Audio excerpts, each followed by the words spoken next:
CPD বলছে ঢাকার মতো শহরে দুইজন যদি বাচ্চা থাকে মিনিমাম 60,000 টাকা না থাকলে আপনি ক্যালোরি বেঁচে থাকা প্রাণীর মতো বেঁচে থাকতে আপনার যতটুকু লাগে অতটুকুনি আপনি বাঁচতে পারবেন না ঢাকায় দুটো বাচ্চা নিয়ে।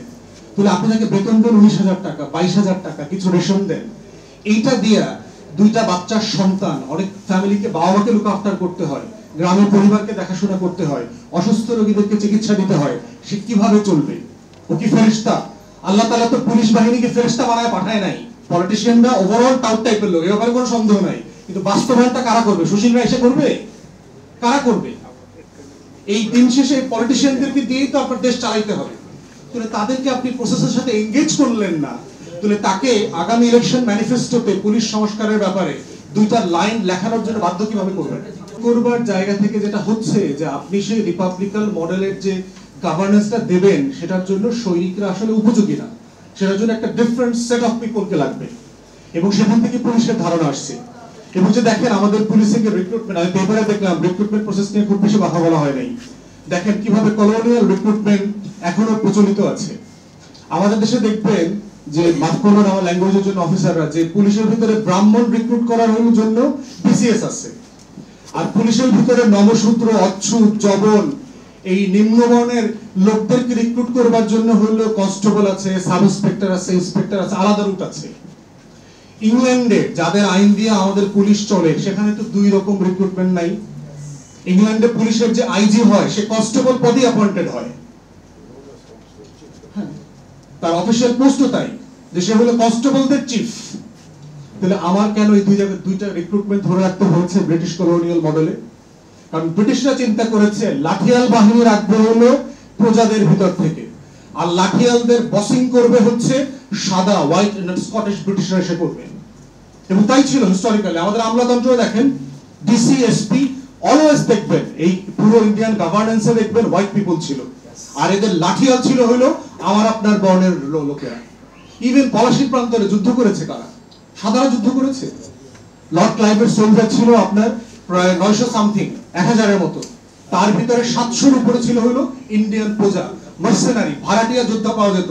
কারণ তখন আপনারা জানেন যে মানুষের জব ছিল না, সবচেয়ে বড় জব ছিল হলো যুদ্ধ, এবং রয়্যাল ফ্যামিলি অথবা বড় বড় মার্সেনারি কোম্পানি থেকে তখন এটা রিক্রুটমেন্ট করা হতো।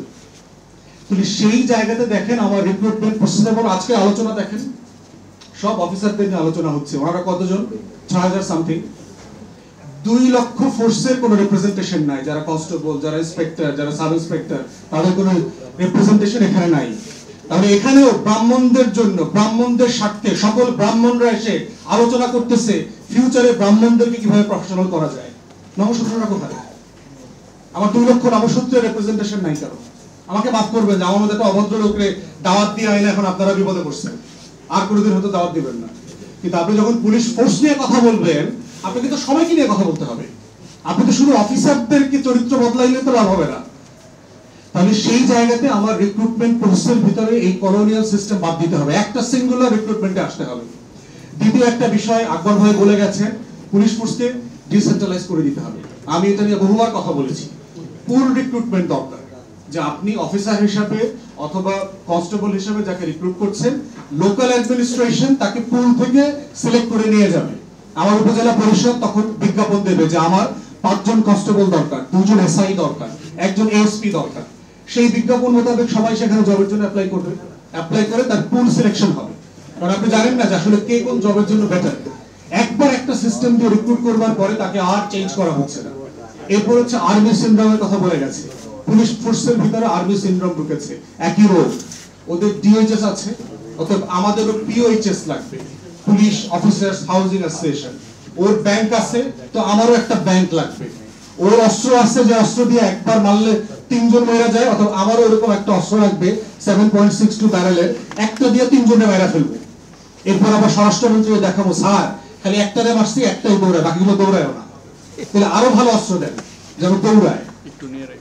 তাহলে রিফর্মের কথা যখন আমরা বলছি it's a serious business to be undertaken. এইটা হেলাফেলা করার কোনো বিষয় না। এরপরে হচ্ছে দেখেন লোকাল সার্ভিস, যে সার্ভিসটা সবসময় দুর্নীতিবাজদের কথা আমরা বলি, তারা আসলে কারা?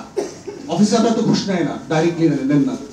ঘুষ লেনদেনটা হয় হচ্ছে থানায়, এখন থানার পুলিশকে, ট্রাফিক পুলিশকে আমরা বকা দেই যে ও 10 টাকাও নাই ট্রাফিক পুলিশ, ওকে আর রাষ্ট্র কয় টাকা বেতন দেয়? ওকে আপনি কয় টাকা বেতন দেন? ও কি করবে? সিপিডি বলছে ঢাকার মতো শহরে দুইজন যদি বাচ্চা থাকে, মিনিমাম 60,000 টাকা না থাকলে আপনি ক্যালোরি বেঁচে থাকা, প্রাণীর মতো বেঁচে থাকতে আপনার যতটুকু লাগে অতটুকুনি আপনি বাঁচতে পারবেন না ঢাকায় দুটো বাচ্চা নিয়ে। তাহলে আপনি তাকে বেতন দেন 19,000 টাকা, 22,000 টাকা, কিছু রেশন দেন। এইটা দিয়া দুইটা বাচ্চার সন্তান, অনেক ফ্যামিলিকে বাবা মাকে লুক আফটার করতে হয়, গ্রামের পরিবারকে দেখাশোনা করতে হয়, অসুস্থ রোগীদেরকে চিকিৎসা দিতে হয়। সে কিভাবে চলবে? ও কি ফেরেশতা? আল্লাহ তাআলা তো পুলিশ বাহিনীকে ফেরেশতা বানায় পাঠায় নাই। ফেরেশতারা আল্লাহর অভিযোগ করছিল না যে তুমি কি একটা জিনিস বানাইছো, তোমার জিকিরও করে না, ভায়োলেন্স করে, দুর্নীতি করে, তোমার অবাধ্য হয়। তা আল্লাহ তাআলা ফেরেশতারে বলছিল যে ওদেরকে যা দিছি ওটা আবার তোমাদেরকে দেই নাই, যদি দেই তারপরে কি হবে চেক করে দেখবা। তো দুজন ফেরেশতাকে আল্লাহ তাআলা নফস দিয়ে দুনিয়ায় পাঠাইছিল না? সারা দুনিয়াতে আইসা করাপশন কইরা 9 নম্বরে 2 নম্বরে চুরি চামাইন মাগিবাজি সব করছে এরা, দুই ফেরেশতা আইসা। আল্লাহ দেখাই দিছে যে ওরে কেন দিছি, ওইটা তোমারে কেন দেই নাই, তুমি খালি জিকির করো আমার। ওরা জিকিরও করে, গুনাহও করে।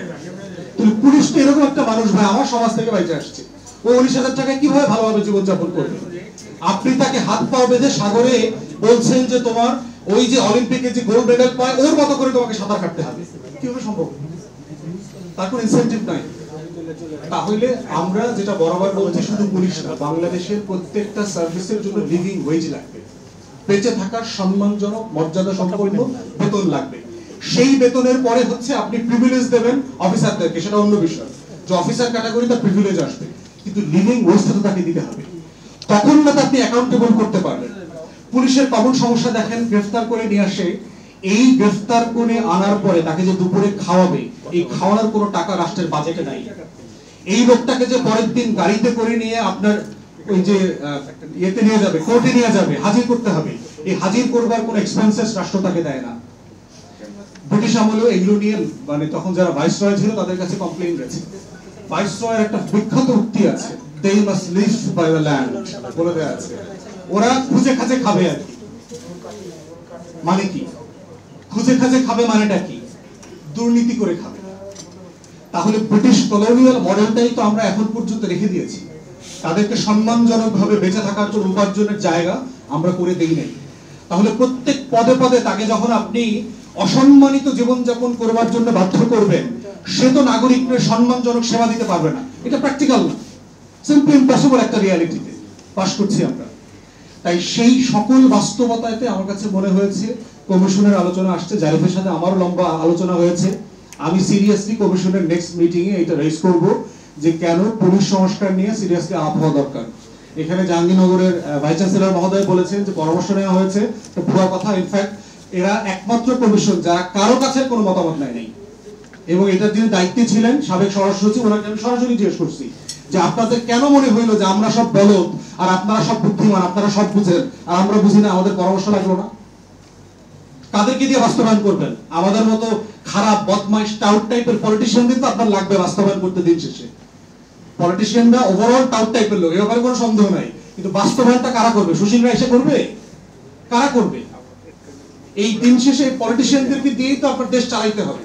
তাহলে তাদেরকে আপনি প্রসেসের সাথে এনগেজ করলেন না, তাহলে তাকে আগামী ইলেকশন ম্যানিফেস্টোতে পুলিশ সংস্কারের ব্যাপারে 2টা লাইন লেখানোর জন্য বাধ্য কিভাবে করবেন? আপনি তো প্রস্তাবনা দিলেন না, তাকে বাধ্য করলেন না, তার কাছ থেকে কোনো কমিটমেন্ট নিলেন না, ওয়াদা নিলেন না। তাহলে আগামী নির্বাচনে ম্যানিফেস্টোটাতে আমি কিভাবে, আপনি আমাকে এনফোর্স করবেন, সিভিল সোসাইটি আমাকে এনফোর্স কিভাবে করবে? অতএব সেই জায়গাতে পুলিশ সংস্কার কমিশন ভেরি ব্যাডলি একটা কাজ করেছেন, ভেরি আনপ্রফেশনাল কাজ করেছেন, এবং এখন ঐক্যমত্য কমিশনে আলোচনাটা না হওয়ায় এই কাজটা আরো খারাপ হচ্ছে। অতএব আমাদের পক্ষ থেকে, আপনাদের তরফ থেকে, যার যার জায়গা থেকে আছে, আমরা সিরিয়াসলি ঐক্যমত্য কমিশনকে এটা রেজ করব যে কমিশনের পুলিশ সংস্কার নিয়ে এখানে আলাপ হইতে হবে।